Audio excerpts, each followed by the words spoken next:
ข้อยชื่อแม่ยายมีปัจจุบันอยู่อำเภอโคกศรีซุมื้อนี้ข้อยอุกใจหลายพี่น้องผัวข้อยตั้งแต่ได้เป็นสทก็เอาแต่หาเลาะกินเหล้าไปคุมนั่นคุมนี่ข้อยแม่ยายมีก็เลยทุกข์ใจอีหลีก็ย้อนว่าครอบครัวเฮาเริ่มเป็นหนี้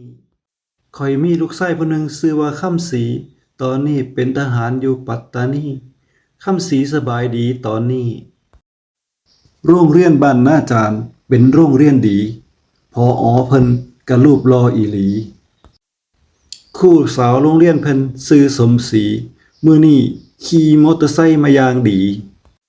ทั้งสองคนสวนทางกับแม่ยายมีเจ้าสิไปไสล่ะแม่ยายมีข้อยสิไปหาขี้ซี่เจ้าสิไปหาเฮ็ดหยังแม่ยายมีซ้ำขี้ซี่ไปหาเห็ดละโงกมาเอามาขายให้ข้อยนี่สิได้เอาเงินไปใช้หนี้